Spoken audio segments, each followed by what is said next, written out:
Zdravím vás, já jsem Anita Krausová a vítám vás u poslechu dalšího dílu podcastu Mezi svými. Podcastu T-Mobile o tom, jak se propojujeme online i offline a co všechno s tím souvisí. Můj dnešní host zpívá, tančí, tvoří a zároveň bourá stereotypy, a to nejen na české scéně. V květnu reprezentoval Česko na Eurovizi ve Švýcarsku. Dřív vyhrál Superstar a taky dokazuje, že pop nemusí být plytký, když je opravdový. Jeho skladbu Kiss Kiss Goodbye jste možná měli v hlavě celé jaro. Mým dnešním hostem je Adam Pavlovčin, nebo taky Adonis. Adame, vítejte mezi svými. Krásny dobrý deň, ďakujem veľmi pekne za pozvanie. Adame, máte za sebou reprezentaci Česka v Eurovision Song Contest. Letos v květnu jste se ve švýcarské Bazileji umístil 12. v semifinále. Jak tu zkušenosť spracováváte? Jak to reflektujete? 2 mesiace, presne, myslím, že to bolo pár dní dozadu. Áno, ono to tak krajšie vyznie, keď sa povie, že na 12. mieste, ono v tom celku to bolo trošičku nižšie ešte. Ako sa cítim? No, popravde tá ambícia sa úplne nestretla s realitou, takže to bola v niečom taká aj menšia facka možno a samozrejme do určitej miery veľký smútok. Zároveň sa na to snažím pozerať presne z tej perspektívy, že to, čo som od tej Eurovízie aj chcel a očakával, tak bolo presne dostať sa k nejakému širšiemu európskemu publiku a to sa vlastne stalo, či tam bolo to finále alebo nie. Naozaj pribudlo tam naozaj obrovské publikum, ktoré je dravé, žhavé po nových skladbách, neustále sa pýta na koncerty a cítim tam vlastne obrovskú oporu.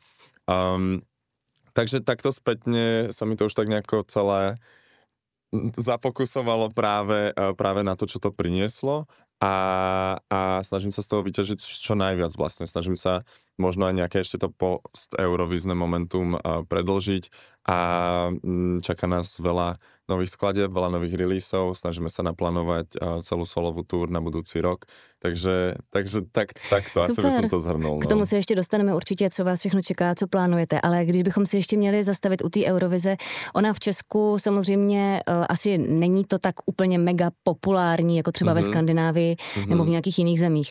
Každopádně fenomén to určitě do jistý míry je.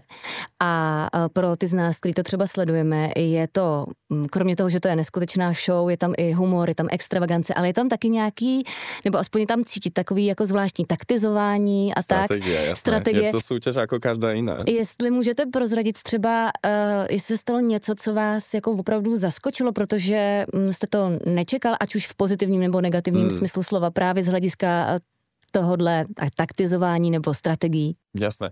No tak asi začnem úplne na tom začiatku, že áno, Česká republika je ešte stále niekde tam, dajme tomu, že na chvoste, čo sa týka tej popularity, ale aj sledovanosti. Paradoxne sa naozaj podarilo vlastne tento rok dostať tú Eurovíziu na ČT1, na hlavný kanál a myslím, že mala aj v posledných 4 alebo 5 rokoch najväčšiu sledovanosť. Čože super, takže myslím si, že toto nejako tak pomaličky tá komunita tiež rastie, aj tá popularita. A čo sa týka tej súťaže, no tak Česká republika je stále považovaná za takú tú mladšiu krajinu a ak sa pozeráme presne na všetky tie zložky, čo znamená presne napríklad to semifinále má posledné 3 roky nové pravidlo a to, že v ňom nie sú poroty, takže je tam naozaj iba ten verejný hlas. Tie poroty prichádzajú až vo finále. Čož vie veľakrát znevýhodniť možno menšie krajiny alebo krajiny aj ako je Česká republika, ktoré majú možno slabšiu diasporu, nie sú až tak vlastne porozliezaní všade po Európe. Sú paradoxne malá krajina a ešte ani nemajú tú Eurovíziu tu tak zakorenenú v tej kultúre a v tej popularite. Čiže je to naozaj celá alchymia to takto presne pozorovať a vidieť, čo môže dopomôcť, čo nemôže dopomôcť. Naozaj tieto menšie krajiny si nemôže dovoliť absolútne žiadnu chybu. Pretože ich to môže práve v tom semifinále tak ako nás diskvalifikovať, alebo vlastne im to nedopomôže k tomu postupu. A není to niečo, čo by ma zaskočilo asi. Ja si myslím, že som tu už Eurovíziu mal navnímanú, naštudovanú do tejto miery, takže je to len niečo, čím som si prešiel aj ja naživo a vlastne možno presne viem, že ako by som veci spravil inak, keby som do nej išiel druhýkrát, ale každý vie byť veliteľ po válke, je to najjednoduchšie. Takže je to do veľkej miery obrovská skúsenosť A naozaj to nie je len o tej Bazileji, je to celý pol rok, je tam naozaj celá tá šnúra, ktorá je ako keby propagáciou tej skladby, kedy človek precestuje tie európske hlavné mestá, vidí sa tam práve s tým eurovíznym publikom a získava si toho svojho nového fanúšika aj tam. A když se blížilo vaše vystoupení, které ve finále sleduje opravdu jako miliony lidí, připouští si člověk takový okamžik, nebo až zpětně si říkáte, tak to byla opravdu síla. A nebo v tu chvíli jste si říkal, tak teď se fakt bojím. Je to veľmi dobre vymyslené, pretože človek to tam spieva naozaj niekoľkokrát, má niekoľko skúšok a potom má ešte dress rehearsal, čiže dajme tomu, že kostýmová skúška deň predtým a večer má práve tú jury show, čiže tá show pre poroty, ktorá teraz v tom semifinále nedáva až taký zmysel, pretože naozaj stále tie poroty hodnotia, ale tie hlasy sa nepoužívajú a použili by sa iba v prípade, keby to televízne hlasovanie bolo nejako znefunkčnené alebo by sa pokazilo. Takže ten umelec si to zaspieva minimálne 3-krát pred už plnou arénou s ľuďmi. Jasne. Ešte predtým, než ide ako keby do toho živého vysielania. Čiže tam už sa ten rozdiel úplne to hlava nepoberie, pretože naozaj to človek spieva pre tú arénu plnú, čiže sú tam malé rozdiely. Naozaj sa môžem vyschýzovať, že wow, tak teraz to pozerá už tých 160 miliónov ľudí, ale je to zbytočné, pretože pocitovo je to veľmi rovnaké ako to, čo som išiel ráno na kostýmovke a to, čo som išiel včera večer iba pre poroty. Pretože hala bola plná, energia je rovnaká, len je tam ten rozdiel, že teraz už je to v televízii.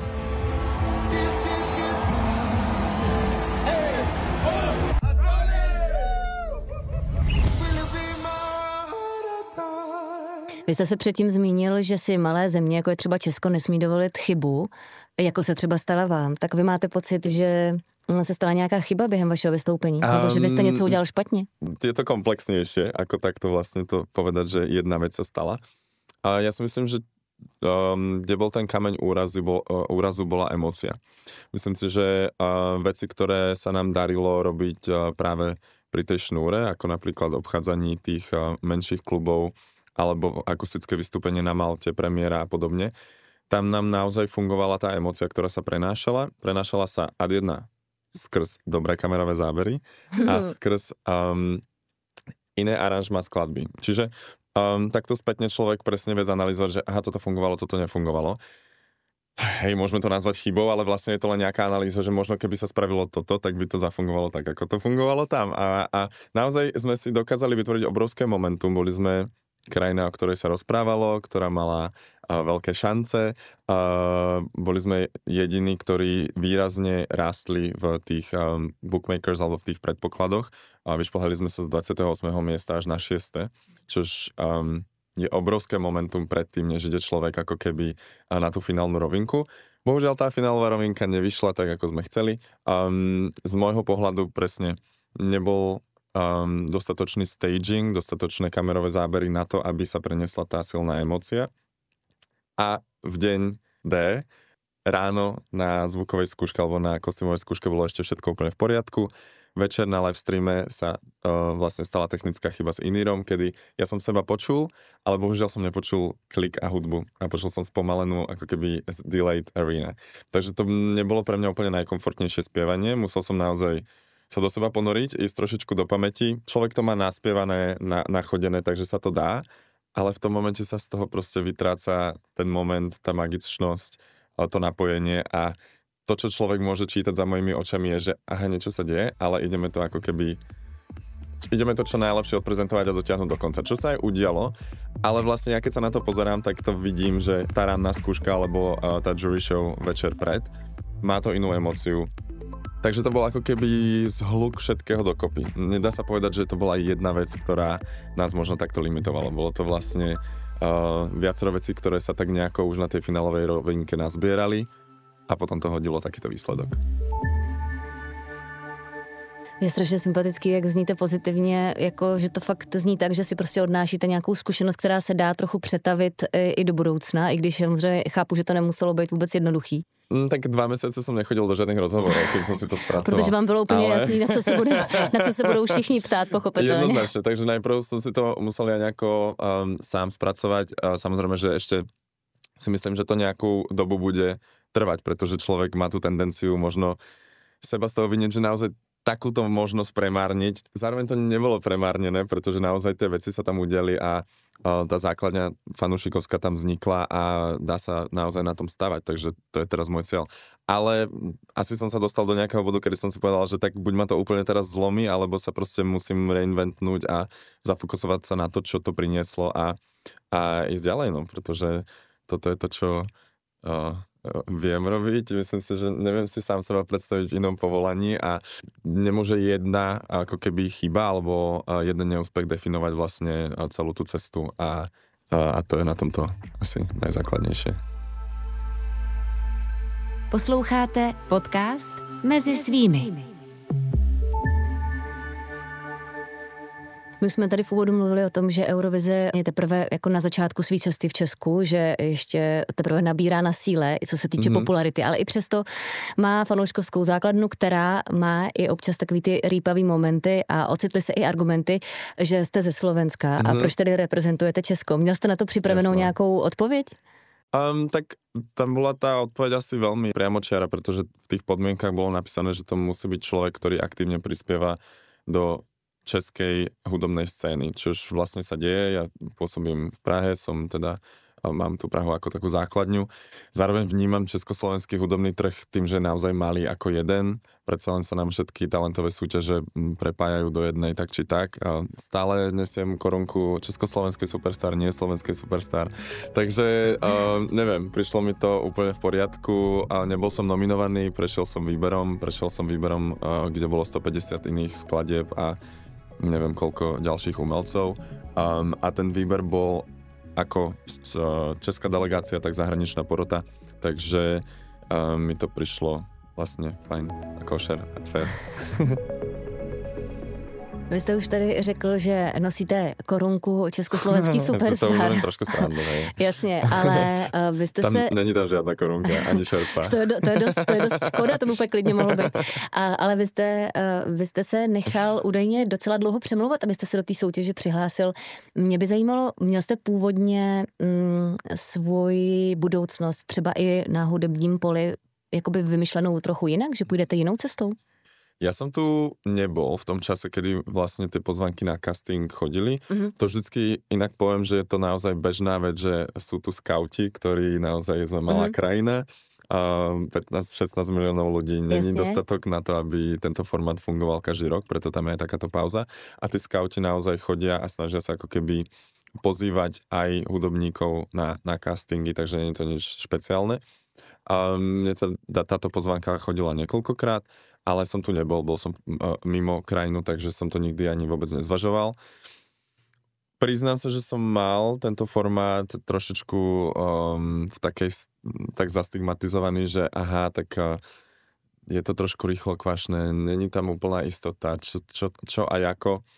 A potom človek zistí, že je to naozaj úplne individuálne a je to dosť o tej nejakej skúsenosti predchádzajúcej a o tom, že či to vie nejako uchopiť a vie, čo chce potom robiť, alebo to naozaj bude rýchlo kvašné. Späť k otázke, nebola toto úplne nejaký môj prvý plán. Ten prvý plán bol naozaj tak nejako pomaličký raz v tom zahraničí.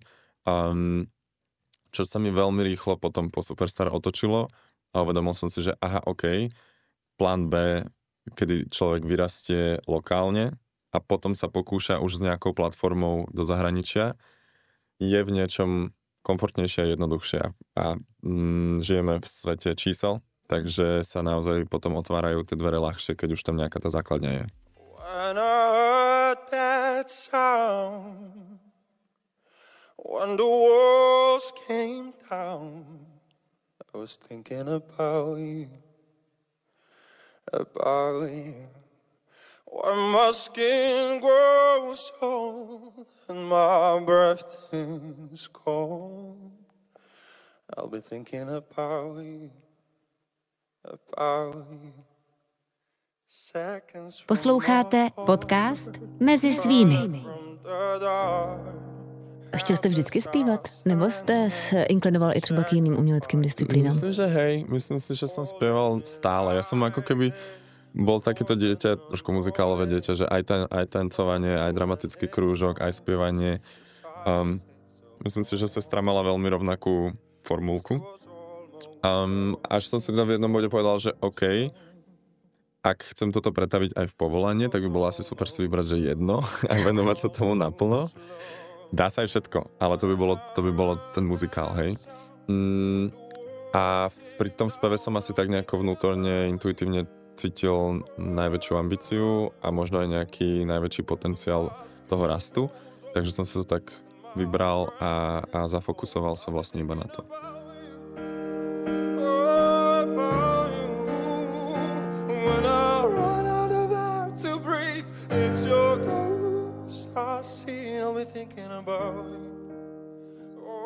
To byl i důvod, proč jste se rozhodl v docela dost mladém věku, tedy v 18 odejít ze Slovenska do Londýna.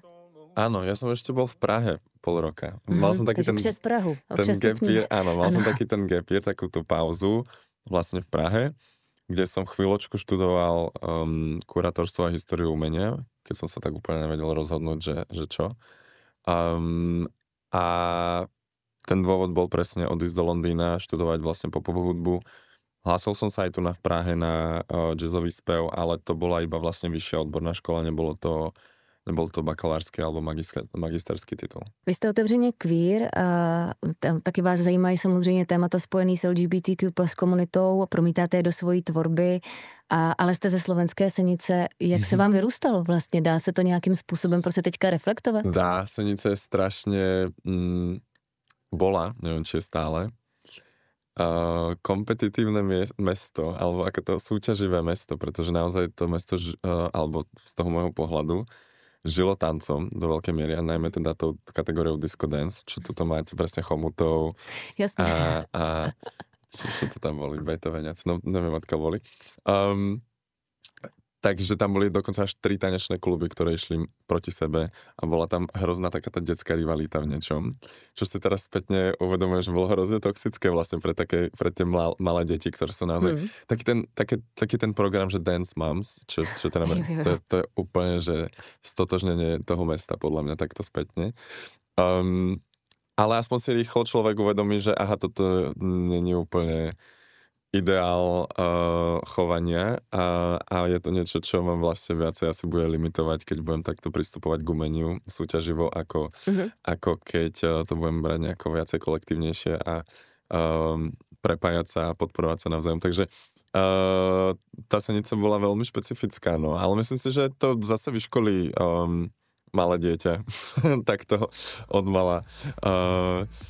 A tam tých možností bolo veľa. Ja si pamätám, že sme s maminkou prešli hokejom, karate, dá sa tam robiť strašne veľa, ale stále je to malé mesto. A vy jste mluvil o tom, že tady jste si dal takovou malou přestupní stanici ze Slovenska v Praze do Londýna a pak jste se vrátil zpátky.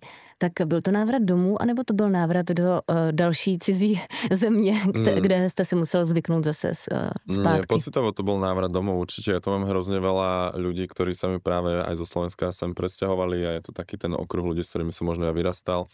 A mám tu predsa len sestru, sestrenice, takže aj čas rodiny. A nikdy som Prahu nepovažoval ako cudzinu, no. Vždy mi to prišlo, že to je veľmi blízko domov a bol som tu tak zvyknutý práve chodiť aj na sestrné predstavenia, boli sme tu varení, pečení vždycky s rodičmi, takže pocitovo to vôbec nebolo, že by som išiel do ďalšej cudziny. Vy hodně mluvíte o svojí sestře, asi by určitě stálo za to říct si, že ona je taky herečkou a zpěvačkou a ona vás hodně podporujete se navzájem. No ježišmaria, my sme práve teraz sa to tak nejako ešte kompenzujeme viacej, pretože sme nikdy nežili v jednom meste spoločne. Ona bola v Prahe, ja som bol v Bratislave, potom som bol preč v Londýne, iba to sa tak pretínali občas, takže nikdy sme nemali úplne taký ten čas spoločný, pretože medzi nami je 6-ročný rozdiel a ona naozaj odišla, keď ja som proste bol malý chlapec a toto je takéto prvé obdobie, možno od 2020, kedy sme v jednom meste, vídame sa často, dokážeme presne sa podporovať alebo chodiť ako keby na rovnaké eventy, akcie a podobne, takže je to taký reunited, ako by som to preložil, taký návrat presne k súrodenstvu. Když vás člověk poslouchá a povídá si s váma, tak to působí hodně tak vyrovnaně, že jste rád tím, kým jste. A když byste se měl vrátit k tomu, jak to vlastně probíhalo, tahle cesta k sobě, jakože mluvila jsem o tom, že jste otevřeně queer, ale taky, že jste třeba umělec. Jaký byl ten proces sebepřijetí? Máte na to zážitky takový ty spíš, jako že to bylo hodně strastiplné, anebo se to tak přirozeně vyvinulo?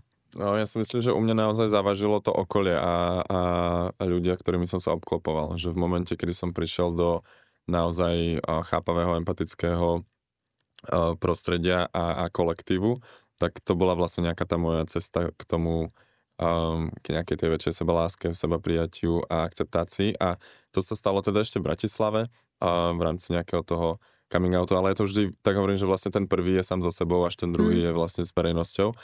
A naozaj to, myslím si, že to prichádza práve skrz to okolie do veľkej miery, pretože keď je chápavé, keď vytvorí nejaký ten bezpečný priestor, tak sa oveľa ľahko veci komunikujú a aj príjmajú. Takže toto určite bolo kľúčové pre mňa. Zároveň som mal vždy hrozne veľa lásky práve od rodičov a doma, teda od nevlastného otca a od maminy, takže aj toto si myslím, že určite dopomohlo presne v nejakom mojom vývoji aj tom osobnostnom a vedel som, že sa vždy môžem na nich obrátiť a že naozaj tá podpora, empatia a láska tam bude. Takže toto je asi nejaký vzhluk toho celého. Určite ten odchod do Londýna si myslím, že ma tak nejako vyškolil tiež, pretože človek je hodený do vody, má možno aj nejako idealizované to mesto, čož potom nie je úplne realita. Ako keby ten prvý rok v Londýne bol naozaj náročný, pretože je to drahé mesto, do toho človek študuje, nikoho nepozná, takže asi vzhluk všetkých týchto vecí tak nejako vyplul to, čomu sa venujem, alebo tie hodnoty. Vlastně čím víc vás lidi znají a třeba taky poslouchají, tak taky to může znamenat, že pro spoustu z nich, kteří třeba právě teprve jsou v nějaké fázi sebepřijetí, jste jako vzor, nebo že je můžete inspirovat. A to musí být, to musí být docela někdy vlastně i těžký si něco takového, když to člověk uvědomí. A k tomu tak je, tak som veľmi rád, ono je možno dobré, nedobré si to uvedomovať, samozrejme, pretože to nesie nejakú zodpovednosť, ale zároveň to nejako neprešpekulovávať, pretože naozaj je tak, ako som spomenul, že to okolie je kľúčové, tak už som veľakrát aj v rozhovoroch spomenul, že možno práve tá rodina nevie byť vždy úplne tou oporou a že je vlastne úplne OK to vyhľadať niekde inde, niekde ďalej. A to sa mi stáva, ako keby tieto správy ako keby chodia dosť často, kedy ľudia buď reagujú presne na niečo, čo započuli, alebo sa to objavilo v televízii alebo v rozhovore. Ale snažím sa na to neupínať. My ten podcast natáčíme v červenci, v létě, v období festivalu a vy sám jste loni otevíral T-Mobile Stage na Colors of Ostrava. Tak jaké vás čeká letos léto? Budete vystupovat nebo odpočívat, chystat desku? Plány jsou vždy velké. No tak to je super, tak pojďme si říct, co máte před sebou v hlavě a pak si řekneme, co klaplo. A vlastně za pár dní, nevím teda, kedy ideme von, ale bude vonku taký letný remix a práve tej Eurovíznej skladby. Takže na to je teraz fokus potom a tá pozornosť. A potom do konca září by mali výjsť ďalšie 2 skladby. A máme tam niekoľko takých aktivácií s nimi, na ktoré sa veľmi teším. A čo sa týka koncertov, tak sa tam stále dejú, vlastne teraz sme v lete, takže sú tam nejaké festivaly, ktoré sa práve dohodli ešte minulý rok. Není tam žiaden solový koncert zatiaľ, pretože ho chcem mať naplánovaný až na ten budúci rok spoločne ideálne s tou európskou mini šnúrou. Takže čo sa týka celého koncertu, tak tento rok žiaden, iba tie festivaliky kade-tade a potom budem určite oznamovať takú väčšiu šnúru. Co posloucháte, Adame, co máte rád? A myslím tím, co máte fakt rád, třeba nějaký guilty pleasure. Čo mám fakt rád, budú také tie stálice, ku ktorým sa vraciam. Teraz mi hneď ide na mysel Bon Iver. Tam viem počúvať úplne, že akýkoľvek jeho album. Taktiež Sufjan Stevens, ktorý je taký presne tiež soundtrackový. Orville Peck, to je trošičku viacej do country. Žánrovo to mám naozaj pestré. Ale zabrdnem si určite aj do popu. Teraz som počúval naposledy nový album Addison Rae. Občas mi tam stále skáče Troye Sivan, nejakí eurovízni umelci ako Mahmood, Loreen. Takže takto by som to nejako... My jsme tady v tom rozhovoru se dotkli toho, že jste žil už let kde a kde se teda Adam cítí mezi svými. Náš podcast se takhle jmenuje, tak to je taková otázka na závěr. No naozaj tú Prahu, nech to znie akokoľvek klišé, vnímam ako takú základňu. A hrozne rád sa vraciam do toho Londýna, pretože som si tam našiel nejaký ten svoj okruh. Ale mám to presne už tak zadefinované, že Praha domov a Londýn pracovne, ale na nejaké také tie výpadovky, že do štúdia, na spolupráce a podobne. Takže, ale akože bolo to, že miesto, alebo to bola úplně otázka, že úplne mezi čo svými, chcem? on se tak, kde se prostě cítíte mezi svými. Takže je to i v Praze, i v Londýne? No, medzi svými určite na pódiu, pretože tam mám tú kapelu, tam mám veľakrát tých tanečníkov a zároveň aj to publikum, ktoré vie byť naozaj veľmi vrúcne a to je vlastne strašne krásna emócia a energia, ktorá tam vzniká, takže takto. To by bola otázka, že kde som najšťastnejší, podľa mňa. To spolu dost souvisí, myslím. Moc děkuji, že jsme si mohli povídat. Rovnako, ďakujem za pozvanie. A to je pro tento díl podcastu Mezi svými vše. Budeme rádi za vaši zpětnou vazbu a vaše podněty, jaká témata z online a offline světa spojená s T-Mobile by vás bavila a zajímala. A nezapomeňte nás odebírat na Spotify, YouTube nebo jiné podcastové aplikaci, ať vám neuteče žádný další díl. Já jsem Anita Krausová a budu se těšit příště.